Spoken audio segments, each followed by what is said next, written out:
श्री स्वामी समर्थ श्री स्वामी कार्यसिद्धी या चॅनलमध्ये मी तुमच्या सगळ्यांचं मनापासून स्वागत करते। तुमच्या घरामध्ये तुमच्या मुलीचा किंवा मुलाचा विवाह जुळत नाही का? काही घरांमध्ये विवाह जुळतोय, काही बोलणी होतात, पण अचानक काहीतरी अडथळे निर्माण होतात आणि तो विवाह लांबणीवर टाकला जातो किंवा तो विवाह तिथेच थांबला जातो।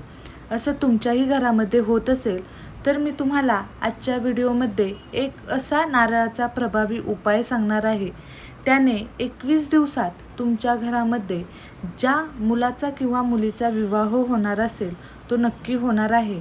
त्यासाठी हा व्हिडिओ शेवटपर्यंत नक्की पहा। चॅनलवर नवीन असताल तर चॅनलला सबस्क्राईब करा आणि कमेंटमध्ये श्री स्वामी समर्थ लिहायला कधीच विसरू नका। बघा, आपल्या घरामध्ये आपल्या मुलाचा किंवा मुलीचा आपल्याला विवाह करायचा असतो, पण या विवाहामध्ये अनेक अडथळे निर्माण होतात। बघा, आधीच्या काळामध्ये विवाह लगेच जुळले जायचे, पण आता मुलाचं किंवा मुलीचं लग्न करायचं म्हटलं तर अनेक अडचणी निर्माण होतात। कधी तर पैशाच्या अभावी लग्न होत नाही, कधी मागणी खूप असते, कधी पत्रिकेत काहीतरी प्रॉब्लेम असल्यामुळे विवाह जुळत नाही। अशा बऱ्याचशा काही गोष्टी असतात, त्याने विवाह जुळत नाही। तर आपल्याला एक नारळाचा उपाय करायचा आहे। बघा, हा उपाय तुम्हाला मंगळवारी किंवा गुरुवारी करायचा आहे। या दोन्ही दिवसांपैकी एका दिवसाला तुम्हाला हा उपाय करायचा आहे। हा उपाय तुम्हाला श्रद्धेने आणि विश्वासाने करायचा आहे। हा उपाय तुम्हाला सकाळीच करायचा आहे।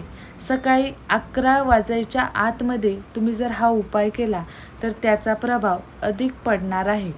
आता हा 11 वाजल्याच्या आतमध्ये का करायचा, तर सकाळी खूप सकारात्मक ऊर्जा असते आणि या सकारात्मक ऊर्जेच्या वेळेमध्ये जर आपण हा उपाय केला तर त्याचा प्रभाव खूप जास्त पडणारा असतो। त्यामुळे या वेळेमध्ये करायचा आहे। तुम्हाला सकाळी लवकर उठायचं आहे, स्वच्छ पाण्याने तुम्हाला आंघोळ करायची आहे। त्यानंतर तुम्हाला तुमचं देवघर स्वच्छ करून घ्यायचं आहे, देवपूजा करायची आहे, देवाला दिवा लावायचा आहे। हा दिवा तुपाचा लावला तर अतिशय उत्तम। त्यानंतर धूप, अगरबत्ती, फुले, अक्षदा हे सगळं तुम्हाला देवाला वाहून घ्यायचं आहे। त्यानंतर बघा, तुम्हाला शेंडी असलेला नारळ एक आणायचा आहे, त्यानंतर लाल कापड आणायचं आहे, त्यानंतर तुम्हाला मौली धागा आणायचा आहे। या 3 वस्तू तुम्हाला आणायच्या आहेत।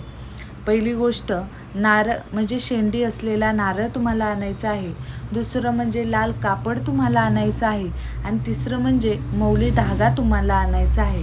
हा मौली धागा कसा असतो बघा, लाल आणि पिवळा हा एकत्र गुंडाळलेला धागा, त्याला मौली धागा म्हणतात। हा धागा तुम्हाला घेऊन यायचा आहे। या 3 वस्तू तुम्हाला तुमच्या देवघरासमोर ठेवायच्या आहेत। जेव्हा तुम्ही देवपूजा करणार आहात आणि ही तुमची देवपूजा होणार आहे त्याच्यानंतर तुम्हाला हे सगळ्या 3 वस्तू तिथे ठेवायच्या आहेत। नारळाला तुम्हाला लाल कापड बांधायचं आहे। हे लाल कापड बांधल्यानंतर तुम्हाला 3 वेळा, एकदा, दोनदा आणि 3दा असं 3 वेळा तुम्हाला हा मौली धागा बांधायचा आहे। कुठेही गाठ बांधायची नाही, फक्त तो धागा 3 वेळा गुंडाळायचा आहे आणि जो उरलेला धागा आहे तो त्याच धाग्यामध्ये खोचून ठेवायचा आहे। हा नारळ तुम्हाला तुमच्या देवघरासमोर स्वामींसमोर तुम्हाला ठेवायचा आहे आणि हातात तुम्हाला ठेवायचा आहे आणि तुमच्या मनामध्ये प्रार्थना करायची आहे की तुमच्या घरामध्ये जर तुमचा मुलगा असेल लग्नाचा किंवा मुलगी असेल तर माझ्या मुलाचं किंवा मुलीचं लग्न लवकरात लवकर ठरू देत, किंवा माझ्या मुलीच्या आणि मुलाच्या लग्नामध्ये जे काही अडथळे येत आहेत ते अडथळे पूर्णपणे बंद होऊ देत आणि विवाह लवकर जुळू देत, अशी मनोभावे तुम्हाला प्रार्थना करायची आहे। आणि हा नारळ जोपर्यंत तुमच्या मुलाचा किंवा मुलीचा विवाह जुळत नाही तोपर्यंत हा नारळ तुम्हाला तुमच्या देवघरामध्येच ठेवायचा आहे। असा उपाय तुम्हाला करायचा आहे।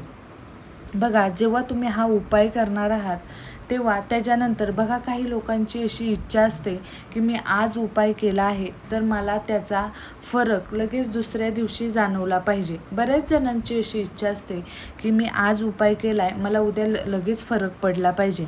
पण जेव्हा ज्या गोष्टी ज्या वेळेस व्हायच्या असतात त्या वेळेसच होतात.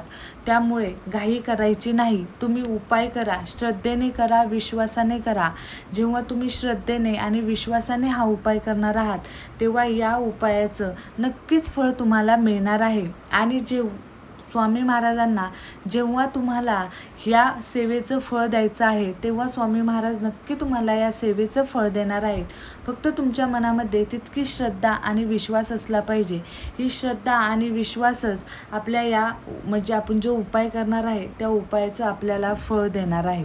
आता त्यानंतर बघा, जर तुम्हाला घाईच असेल की माझ्या मुलाचं किंवा मुलीचं लवकरातच लवकर लग्न जुळावं, तर त्यासाठी तुम्हाला काय घ्यायचं आहे बघा, गुरुवारी तुम्हाला हा उपाय करायचा आहे. जर तुमच्या मुलाचा किंवा मुलीचा गुरुग्रह मजबूत असेल तर लग्न जुळायला लवकरच मदत होईल. त्यासाठी तुम्हाला एक हळकुंड घ्यायचं आहे आणि एक पिवळं कापड घ्यायचं आहे. हे हळकुंड त्या पिवळ्या कापडामध्ये तुम्हाला गुंडाळायचं आहे आणि ते तुमच्या मुलीच्या किंवा मुलाच्या पर्समध्ये, पॉकेटमध्ये किंवा त्यांच्या जवळ तुम्हाला हे ठेवायचं आहे. त्यामुळे काय होणार आहे बघा, पिवळा रंग हा स्वामी महाराजांना खूप आवडतो आणि हा गुरुग्रहाशी पिवळा रंग निगडीत आहे. त्यामुळे जर तुमच्या मुलाचा किंवा मुलीचा गुरुग्रह मजबूत असेल तर त्यांचं लग्न जुळण्यासाठी लवकरात लवकर मदत होणार आहे. असे हे आपल्याला 2 उपाय करायचे आहेत. पण बघा, घाई करू नका. व्यवस्थित नीट पाहून जर तुम्ही मुलीचं लग्न करत असाल तर मुलाची बाजू व्यवस्थित पाहूनच तुम्ही मुलीचं लग्न ठरवा. घाई करू नका असं तुम्ही. आणि त्यासाठी जर तुम्हाला घाईच असेल तर हा उपाय करून पहा. तुम्हाला या उपायाचा फरक नक्कीच जाणवणार आहे. तर तुम्हाला आजचा हा माझा व्हिडिओ कसा वाटला मला कमेंट करून नक्की सांगा. तुम्हाला जर हा व्हिडिओ आवडला असेल तर व्हिडिओला लाईक आणि शेअर करायला विसरू नका. चॅनलला सबस्क्राईब करायला विसरू नका. भेटूया नवीन अशा एका व्हिडिओसोबत. तोपर्यंत श्री स्वामी समर्थ. अवधूत चिंतन. श्री गुरुदेव दत्त.